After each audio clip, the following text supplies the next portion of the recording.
Oke, selamat malam Bapak Ibu sekalian. Pak Dong, berarti Bapak Ibu masih konsen.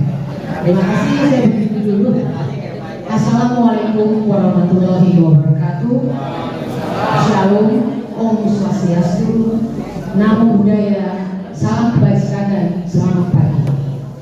Yang terhormat Bapak Asisten Pemerintahan Kota Administrasi Jakarta Selatan, Bapak Muslim Nasib. Yang kami hormati Bapak Ketua FPK Jakarta Selatan, Pak Fahmi Asegaf. Bapak Ibu perwakilan dari Otoritas Jasa Keuangan Republik Indonesia,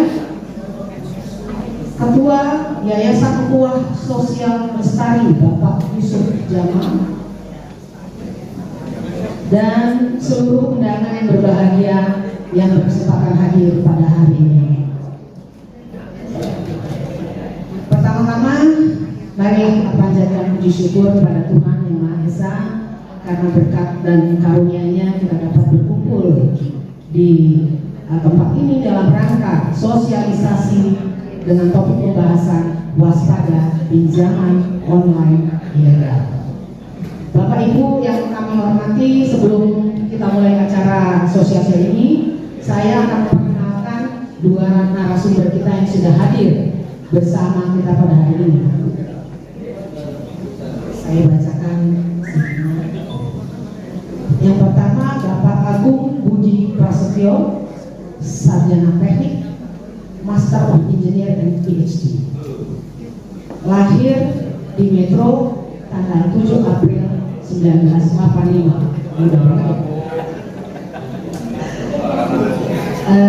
Nomor telepon mungkin Bapak Ibu ada yang mau catat 08122 740 3454. 08122 740 3454. Pendidikan terakhir Pak, PhD doktoral Universitas Teknikal Malaysia Melaka. Kalau keahlian mungkin panjang ya. Bentuknya Bapak Analis Pengawasan Perilaku PUJK. PUJK apa? Oh, pelaku usaha jasa keuangan. Edukasi dan Perlindungan Konsumen OJK Jabodetabek dan Banten, Bapak Ahmad Zailani SPMH.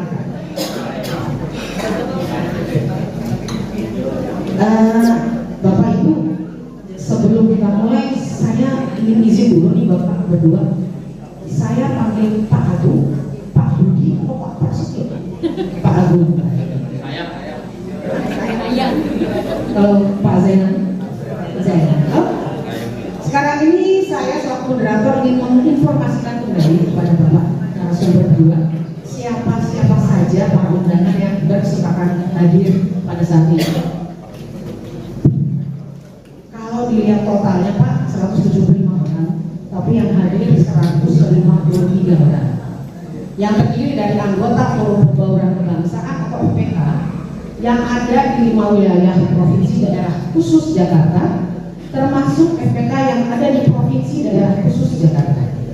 Yang kedua, perwakilan atau anggota Forum Kerukunan Umat Beragama tingkat Kota Jakarta Selatan. Perwakilan anggota Forum Kewaspadaan Dini Masyarakat atau FKDM tingkat Kota Jakarta Selatan dan tingkat kecamatan se-Jakarta Selatan. Perwakilan dari Badan Kesatuan Bangsa dan Politik Kota Administrasi Jakarta Selatan. Kemudian perwakilan Purna Paskibraka atau Paskibra Indonesia atau PPI tingkat Kota Jakarta Selatan. Kemudian perwakilan unsur dari paguyuban atau perwakilan etnis. Dan yang terakhir, undangan lain masyarakat umum termasuk korban pinjaman online. Kalau ada sebenarnya. Jadi Bapak Ibu yang kami hormati, sesuai rundown hari ini kita diberikan waktu 120 menit. Akan tetapi kita pastikan jam 11.30 kita selesai karena jam 12 kita harus rehat. Baik Bapak Ibu, untuk menghemat waktu kami persilakan Bapak Agung atau Bapak Zainal dahulu. Silakan, waktu masing-masing 20 menit. Setelah itu sisa waktu yang ada kita pakai untuk diskusi bersama. Kita tanya jawab sampai tuntas. Demikian, dipersilakan.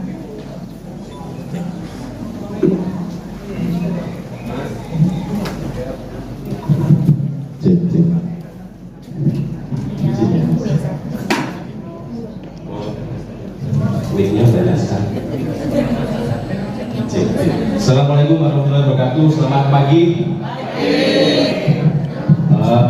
Izin Bapak Ibu, enggak kelihatan ya? Saya ingin maju-maju ya.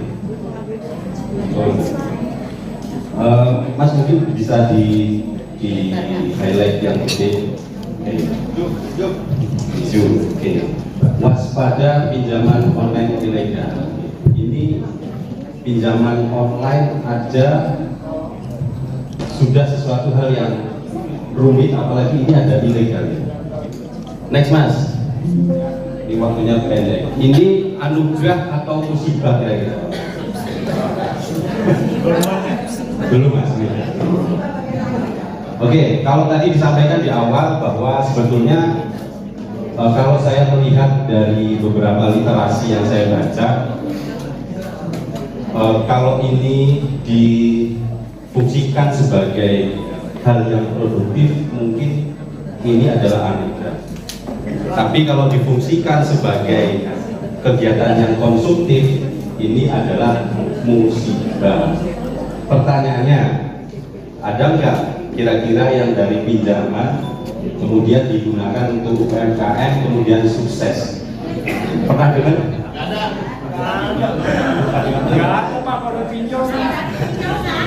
Belum dengar ya? Belum pernah dengar, oke. Ya nanti biar jadi masukan teman-teman. Next Mas. Oke. Jadi mungkin sebagian sudah tahu, tapi secara literasinya adalah pinjaman online ini adalah pinjaman daring ya. Fasilitas pinjaman uang oleh penyedia jasa keuangan yang beroperasi secara online. Jadi Bapak Ibu, pinjaman online ini dari Asia Tenggara, khususnya di China, Tiongkok dan sebagainya, itu sebetulnya sudah diblokir total.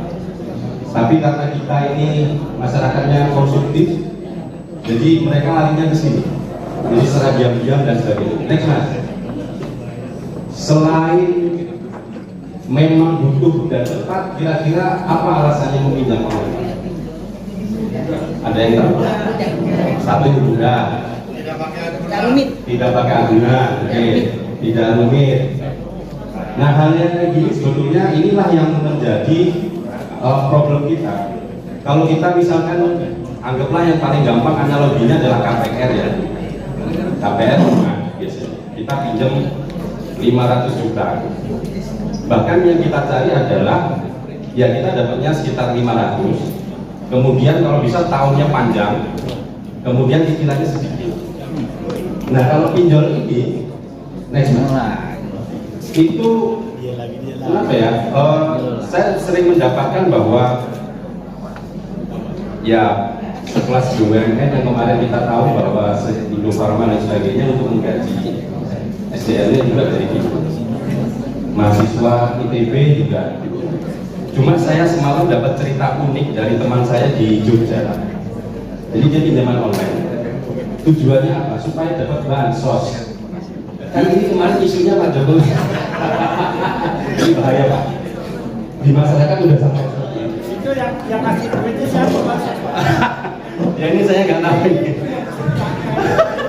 Siapa itu? Jadi dia pinjem karena pengen dapat bansos. Nah ini bahaya. Kebanyakan memang selain untuk kebutuhan yang mendadak, misalkan untuk SPP, mungkin gaya hidup, kemudian judi online, macam-macam lah. Nah ini memang karena tadi yang disebutkan, kenapa kita butuh dana yang cepat. Pertama adalah mungkin bagi sebagian orang kita sering kalau ke bank itu bisa kena BI checking, pinjam sana, pinjam sini. Kalau ini kan cepat. Gitu. Jadi yang kita tuh dengan adanya ini sebetulnya saya pengen melihat dari perspektif teknologinya. Artinya kalau ini bisa dilewati prosesnya step by step ya, saya pikir ya semuanya kan pinjam. Bahkan misalnya kalau kita pinjam 1 juta dapatnya 600.000, ya ini kan nggak masuk akal gitu. Tapi kalau kemarin saya dapat sebelum membuat ini saya baca-baca ya, bahkan ada yang sampai kunci, bahkan ini apa namanya menyasar mahasiswa yang untuk pembayaran UKT. Jadi nanti sampai rumah Bapak Ibu cek HP anaknya, kira-kira nanti ada aplikasinya. Nah, pertanyaan saya, Bapak Ibu tahu nggak yang legal itu ada berapa jumlah? Nyarinya di mana tahu nggak? Pak, Mas coba klik ini ada bisa nggak Mas? Nah ini coba diklik dulu Mas. Yang tahu bukan deh Yang warna merah ini Mas. Bukan jangan di ini dulu. Dikecilin dulu Mas. Nah itu di copy ke Chrome atau browser. Jadi Bapak Ibu, memang di websitenya OJK agak sulit mencarinya ya, tapi saya kemarin sempat mencari, silakan dicari di websitenya OJK.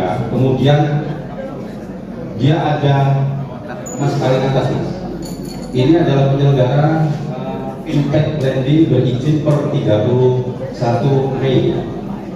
Turun lagi Mas, dituntut Mas, ada PDF nya Mas, turun, bawa gambar Mas, atas, ini Mas, nah ini bisa dibuka. Oke. Nah, tiap hari saya meyakini bahwa teman-teman di OJK pasti melalui cybernya, saya pikir juga melakukan mungkin dievaluasi terus ya. Jadi totalnya ada berapa Mas? Ada 104.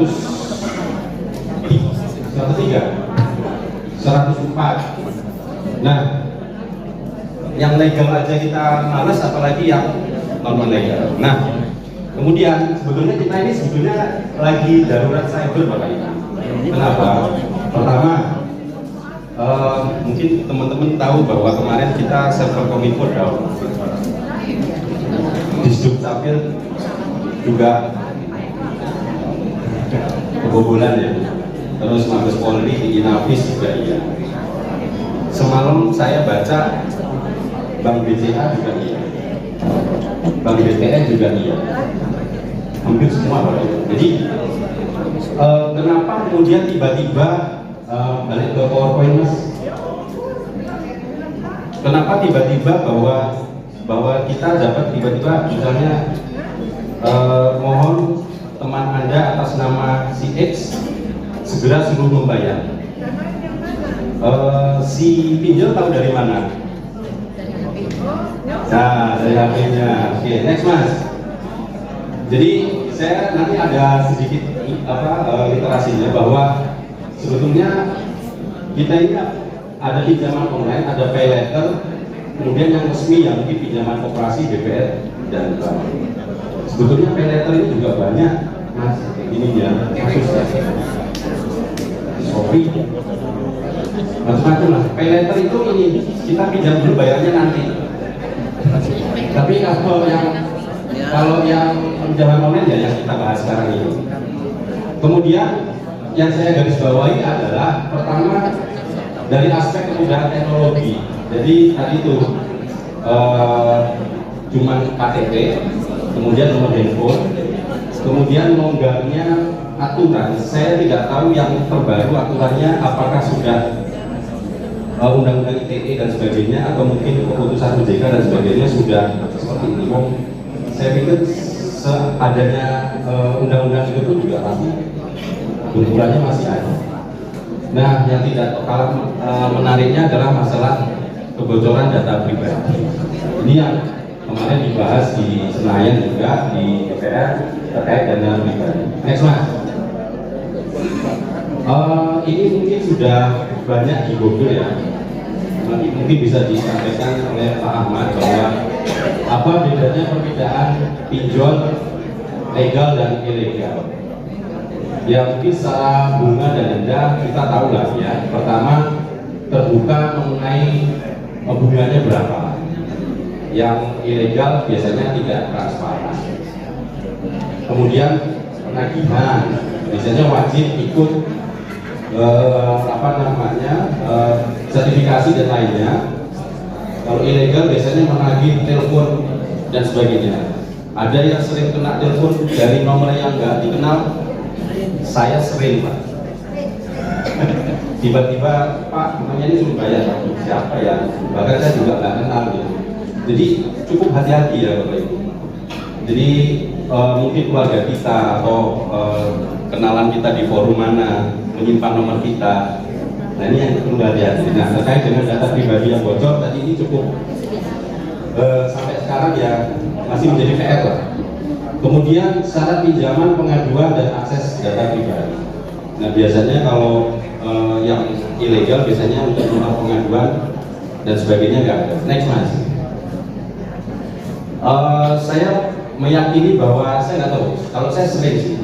Sekarang itu bahkan ada dua selain yang digambar ya. Yang digambar ini adalah biasanya SMS. Kami menawarkan pinjaman secara online. Kemudian ada WA juga pengajuan pinjaman Anda telah disetujui.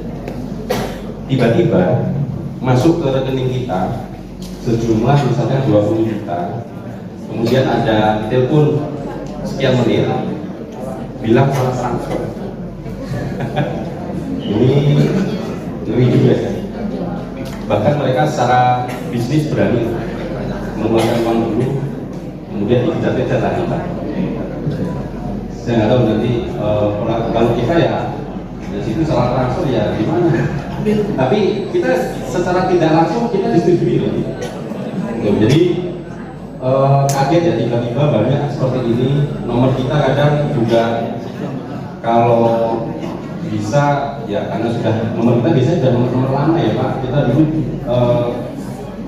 beli nomor di pinggir jalan, beli nomor di Indomaret macam-macam itu biasanya dijual belikan nomornya.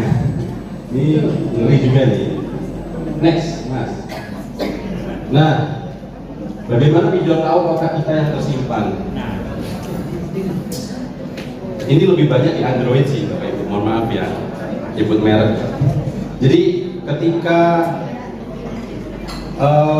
target itu sudah menginstal aplikasi, sebaiknya memang kalau saya nggak tahu, kalau mungkin yang agak Gen Z mungkin agak ngerti, tapi yang gennya kejauhan gitu, saya pikir instalnya juga ya next gitu ya. Tapi begitu install, kemudian biasanya mengizinkan untuk permissionnya di OK. Nah disitulah, nah mungkin salah satu izinnya juga mungkin uji coba itu saya juga nggak tahu apakah kontak juga dapat. Kemudian kalau saya melihat di beberapa forum maupun yang di televisi dan sebagainya, itu mengizinkan sampai kontak, galeri, mikrofon, kamera. Jadi kalau kita berteman atau saya dengan Pak Lodi berteman, tiba-tiba beliau dapat Pak Lodi teman Anda atas nama Agung suruh membayar. Tapi saya sebetulnya nggak meminjam karena dapat langsung yang tadi itu. Nah, kemudian nanti bagaimana cara mengadunya mungkin lebih lengkapnya dengan Pak Ahmad ini. Nah, kemudian kita digunakan untuk nomor penjamin atau darurat. Ini bahaya juga nih, teman jadi musuh nih. Jadi kalau tiba-tiba saya menjaminkan nomor misalnya Pak Lodi sebagai nomor darurat, ya beliau nggak dapat. Tapi terlepas dari itu, secara teknologi sekarang itu jahat sekali, bahkan sampai mengakses data pribadi kita. Nah, kemudian yang selanjutnya adalah jadi tadi nomor kontrak ke akses semua. Nah, yang juga kalah menarik adalah terornya ini nggak bisa sehari, kadang bisa 5 kali, 6 kali gitu. Jadi cukup mengganggu, bahkan kita nggak kenal sebagainya. Kalau saya biasanya nginstal aplikasi Get Kontak atau aplikasi yang lain. Get Kontak itu untuk mengetahui nomornya itu di copy, kemudian ditaruh di situ, kemudian kita akan dapat tahu nomornya itu nomor siapa. Mungkin bisa diinstal kalau misalnya Bapak ini berkenan Get Kontak. Nah, rata-rata penipu, pinjol, sialan, macam-macam lah mengganggu. Sering ya. Next, Mas. Nah, ini yang saya bilang secara social engineering nanti ada. Karena syaratnya KTP ketika kita di Google, Bapak Ibu, ini sudah banyak format-format berkeliaran. Terus kemudian foto, kalau Bapak sering mainan Facebook, Instagram, macam-macam, dan yang paling dekat adalah hati-hati sebentar lagi pilkada. Jangan sekali-sekali memberikan informasi yang mungkin kita tidak kenal orangnya. Jangan-jangan nih untuk pinjol juga bisa. Karena kalau yang di ITB itu, misalkan saya yang mau nyari pinjol, ibu dapat 10% dari pinjaman saya. Ya, ibu nggak ngapa-ngapain, tapi ibu yang bertanggung jawab. Tapi ada yang mau, 300 orang dapat fee, modalnya dapat fee, Bu. Jadi dia modalnya MLM, kemudian saya sama ibu, kemudian ibu meng-hire Pak Laude terus. Jadi untuk membayar terus dan terus, ini yang cukup baik untuk membayar KT. Ini Indonesia lagi. Nah, dari Google ini dan mungkin aplikasi yang lain bahwa saya meyakini sekarang ini teknologinya ini yang paling rendah sih. Bahkan sekarang itu untuk voice saja sudah mirip sekali ada, gambar muka mirip sekali ada, yang namanya artificial intelligence. Itu kalau kita belajar itu, bahkan sekarang di luar sana penyiar televisi udah nggak pakai orang lagi, pakai itu. Jadi saya difoto, kemudian seolah-olah saya ngomong, tapi itu digerakkan oleh teknologi. Nah, bagaimana kalau suara anak kita direkam dan sebagainya? Kan biasanya kita pasti sering voice note, atau mungkin kalau tadi diakses mikrofonnya nanti bisa direkam, macam-macam lah. Nah, jadi kecanggihan teknologi ini selain mempermudah juga buat perkara baru buat kita. Nah, sekali lagi kalau misalkan ketemu bahwa yang dulu ada tuh APK kita install, kemudian semua seluruh bahkan mobile dari kita habis satu. Kemudian kadang-kadang ngirim paket undangan itu yang terbaru. Kalau itu kita install, hangus, diretas semuanya. Ya kita namanya orang kadang-kadang dapat undangan kan ya, kalau nggak kadang-kadang nggak kenal pasti dibuka. Jadi cukup harus waspada. Kira-kira pengenalan terhadap kondisi ini. Jadi KTP, lain-lain. Next, Mas. Nah, kalau sudah terlanjur bagaimana? Nanti mungkin lebih detailnya Pak Ahmad akan menyampaikan. Jadi ya umumnya kita ya harus segera dilunasi lah. Ya utang adalah utang ya. Ya tapi biasanya ya karena nggak punya uang jadi nggak dilunasi. Atau kita bertiga lah yang ngutang ya. Oke, kemudian laporkan ke Satgas, nanti mungkin ada. Kemudian jika tidak sanggup membayar, ajukan keringanan.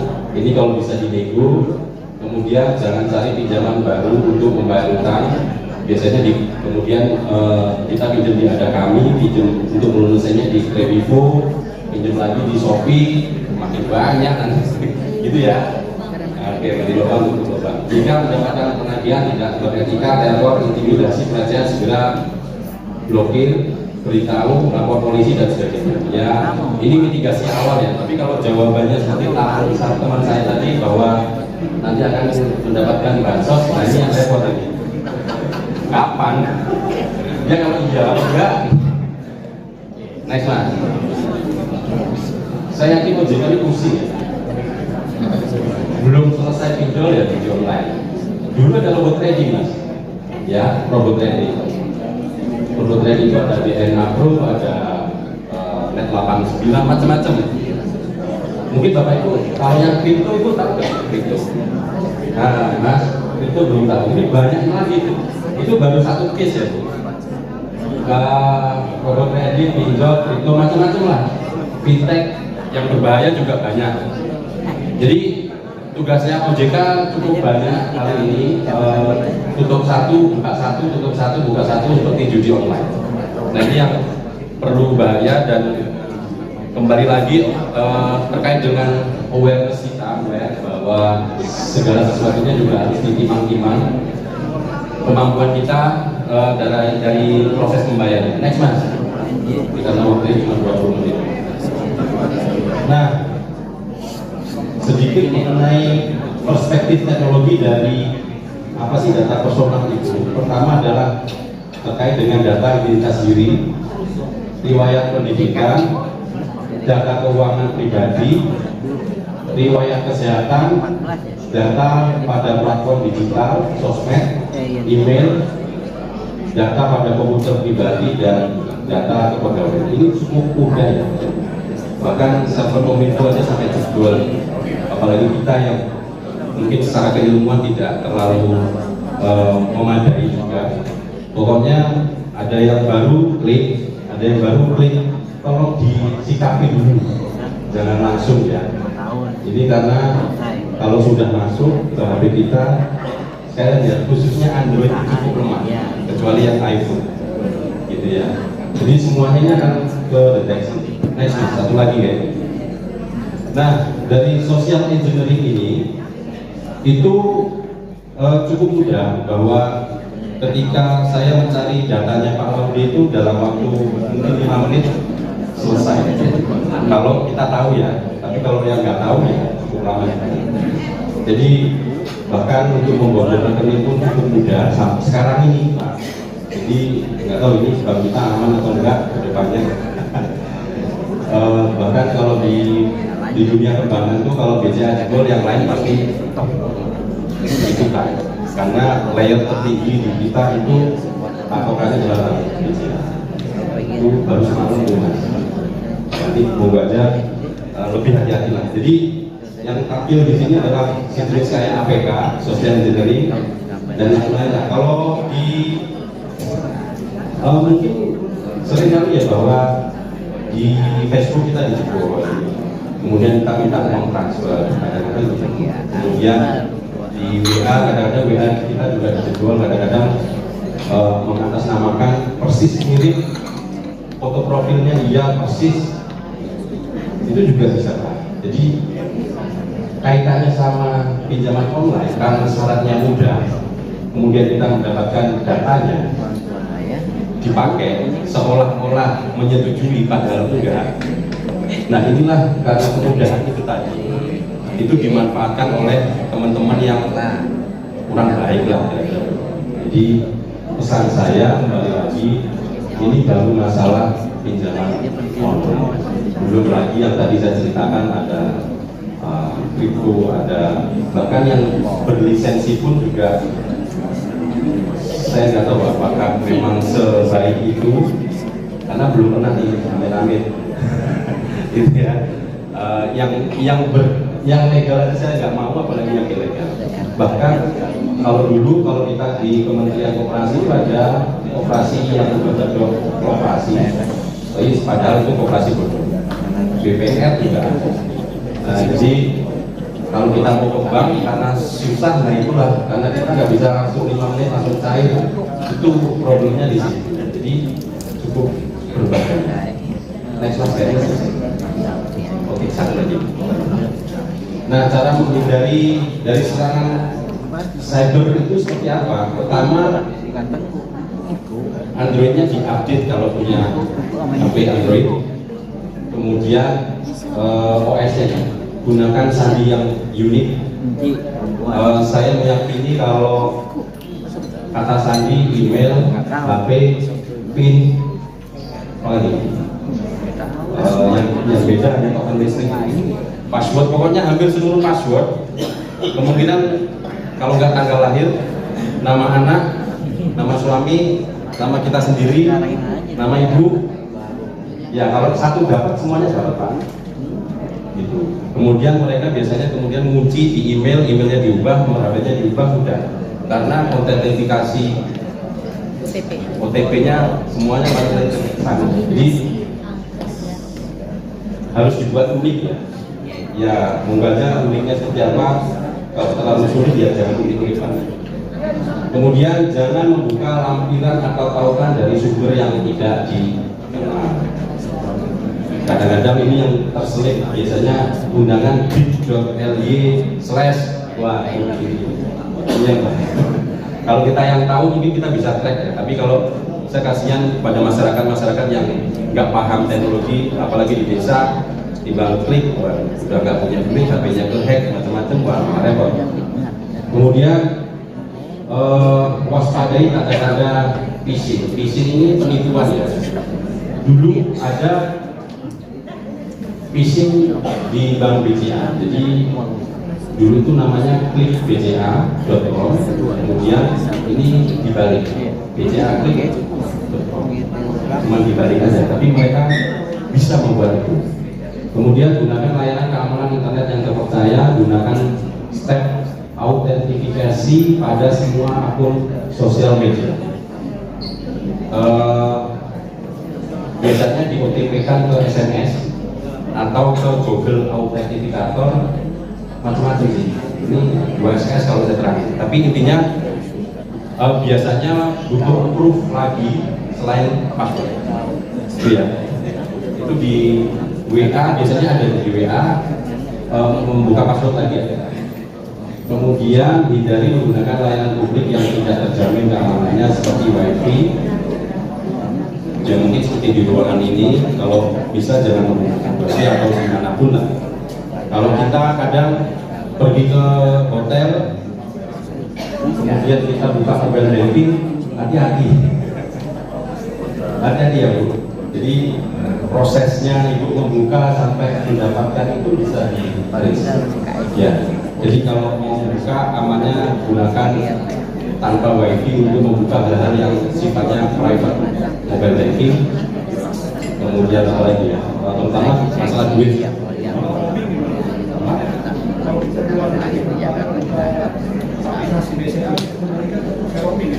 Ya kalau saya selalu roaming Pak, lebih aman Pak, daripada saya ganti-ganti Pak.